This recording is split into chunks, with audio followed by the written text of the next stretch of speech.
He always got caught. So as a younger brother, I just kind of sat back and watched and learned exactly how not to get caught. Taylor, I thank you for that. Saved me a lot of trouble. There was many life lessons I learned through Taylor. For instance, when him and his buddies tried sneaking out when they were kids, you don't just simply make a bolt for the door as soon as mom shuts off her bedroom light. You need to wait, I don't know, 10, 15 minutes, make sure she's good enough sleep, or you're going to have one angry mom all over town in that disgusting pink robe.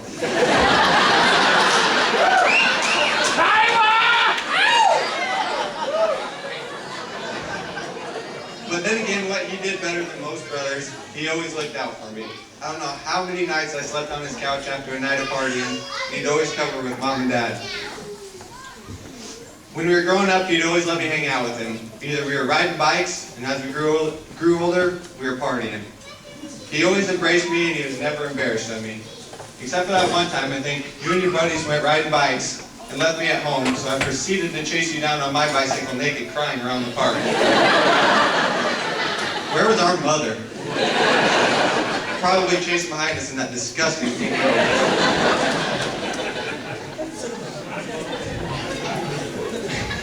We grew up pretty close as kids, and as we grew older, we kind of went our different ways, and life pulled us apart. But over the last 2 years, we've probably grown closer than we ever have before. And during this time, I've got to watch Taylor meet a pretty special woman and kind of watch it blossom. That special woman would be Megan. Since then, I've got to know Megan pretty well, and it's simple to see why they work. She's the Bonnie to his Clyde. They're always out doing something fun together. If you ever see them, you just know they're a match made in heaven. I got to know Megan long before any of Taylor's friends. I believe I went on one of their first formal dates. By formal date, what does everyone do on their first date? No, we went looking for shed deer antlers while I tagged along. I remember a few weeks later my brother telling me how he's really starting to fall for this girl, but she just might be a little too city for him. Well, there was a Saturday night this year we went catfishing. We're lugging our stuff through chest-high grass, mosquitoes were thick as can be, beer in our hand, and the full moon was above.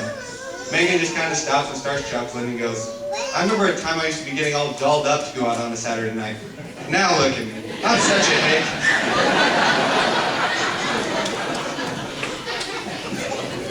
But really, the biggest perk of having Megan around is my brother's finally holding up to his half of the fishing deal. No, he does not still catch fish. He still doesn't catch fish. But he brings Megan and she does. So that's I believe her father's to thank for those fishing skills. So Mike, I thank you. Before I stand up here and ramble all night, I want to tell you guys you looked amazing tonight. The bridesmaids, you looked gorgeous. And it's amazing what a little beard trimmer in the shower did for us groomsmen.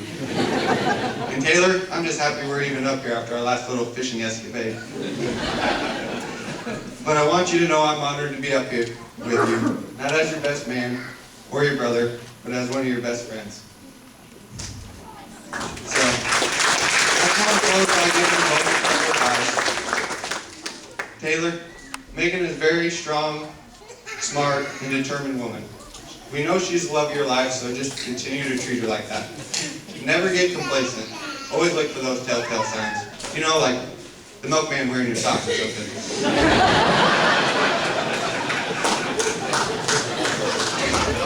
Megan, just always remember, Taylor has a heart of gold. He's such a kid at heart. Know he'll always stick by your side, and know he's a very simple guy. He enjoys the little things in life. You know, like catching a little shut-eye. Whether that be after work, or a long day on the river, or even halfway home on a snowmobile from Lehigh. I just want everyone to raise their glass for a toast. Taylor and Megan, I wish you two only the best and good luck with whatever life brings you.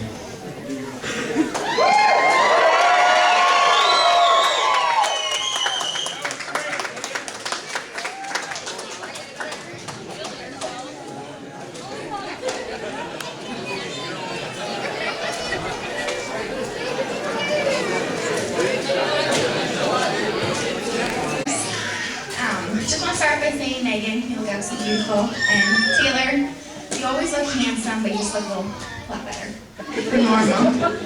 Even the Taylor and I. Okay. I just want to start by saying how Megan and I haven't really known each other for very long, about 4 years. And every once in a while, two people meet and you know it's meant to be. You know instantly that the stars have aligned and the world would make them cross paths regardless of what may come their way. This was clearly the case when Megan and I met 4 years ago.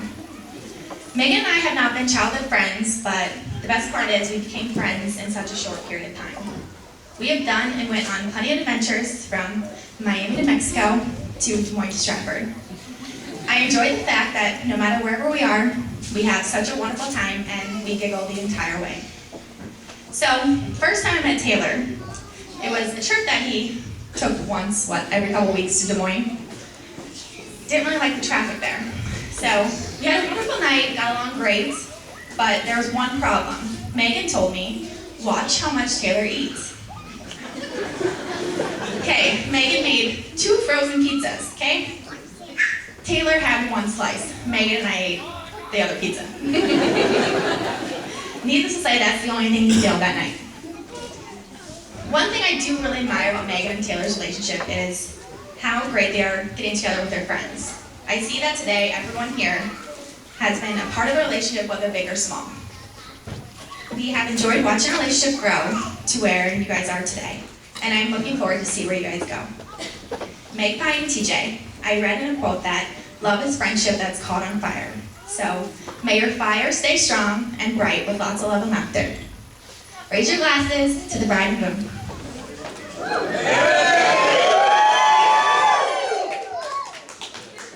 Okay, I think we can dance now. Oh yeah, sorry Mike. Come on up.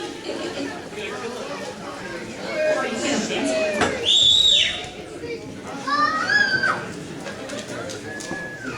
Well, hello everybody. On behalf of Taylor and Megan, Kim and Kyla, Kathy and myself, we want to thank you all for being here tonight. It's a very special day for us, obviously, and it's so great to have so many people here. We know fall is a very busy time. We know it's harvest season. We know that there's football games and a lot of other things, so it means a lot for all of you to be here.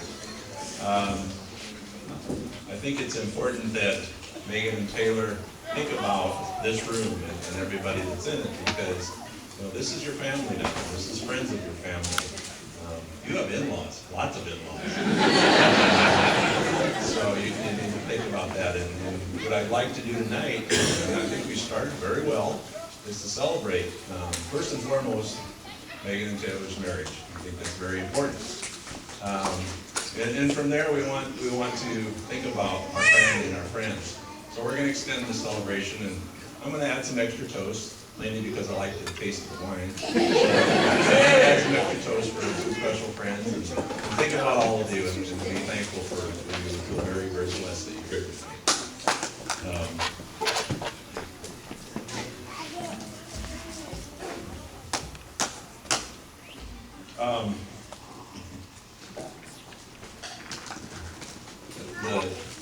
The thing that I want to think that, sorry, I lost my thread. Totally lost it. Tonight, as I look around the room, I know I have a very captured audience. And Megan and Taylor, as I thought about that, and I wanted to give some observation and some advice, I knew that you'd have to listen. So I'm going to give you some observations on life. I've been around a while. Kathy and I have been married a while. So we do have some observation, and I do have some advice for you. Well, first off, I was thinking about Kathy and I traveled to a marriage of a family friend not so long ago. And on the way down there, I was thinking about the father of the bride and what he might say at his daughter's wedding. And it got me thinking about what I would say tonight. And as I'm doing that, going through that thought process, we going down the road and we ran across one of those signs, those roadside signs, the big one with the lights on it. And the words on it were, love is blind, but marriage is an eye opener. That's interesting, that's kind of funny, but as I thought about you two, that really doesn't apply, because as I got to meet Taylor and knew how Megan reacted and acted around him. They're so comfortable with each other. It's very obvious. And that's, as a parent, and as a father, there's nothing more that I could ask for. And because you're married, doesn't mean as a parent we're not going to continue to worry, because we are. But we worry about pretty basic things. You know, we want our children to be healthy.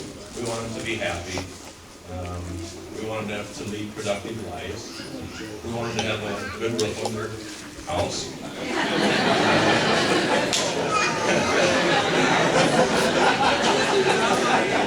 That's right. And we want them to, grow up with strong faith and believe in a higher being. But I think the most important thing is we want them to meet somebody in their life that will make them happy for the rest of their life. Kathy and I feel very blessed that God has chosen a perfect mate for Megan and also for our son, Ben.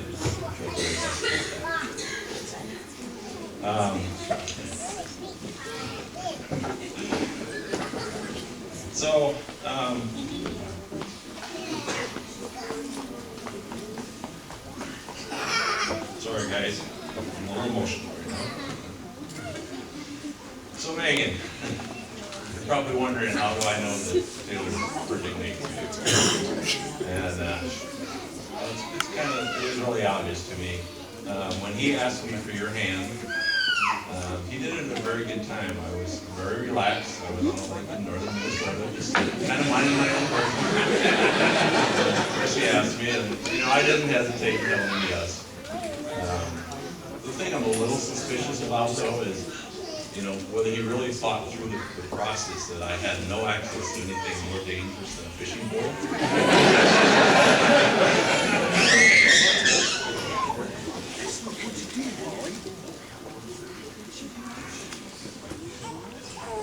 The other thing, that I think about is I think about him being a perfect mate, and I think it's pretty obvious to think about the setting and the type of decor and stuff that you've chosen is the outdoors.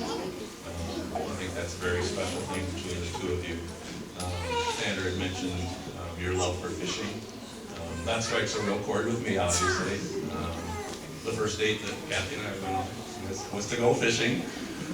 So I think that's very cool, and we really do appreciate that you have that love also.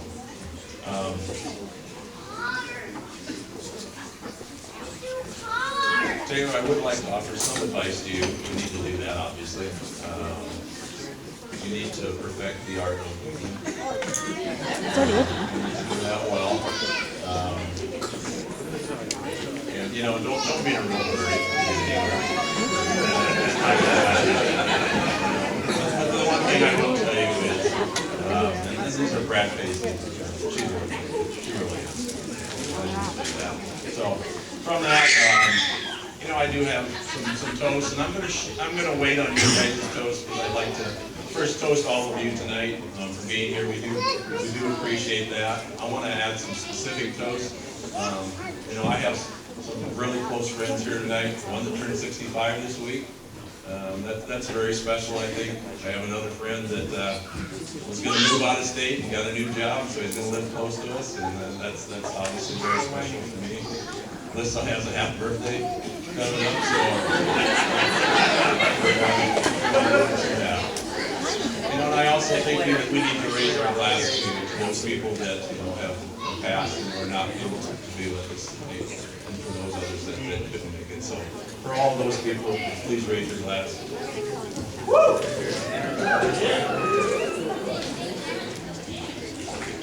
And finally, for you two, I thought a lot about what I would say tonight, about a special speech and special toast for you. So I decided to use the words of the world's greatest poet, something that I could think to really do, and that obviously is popular.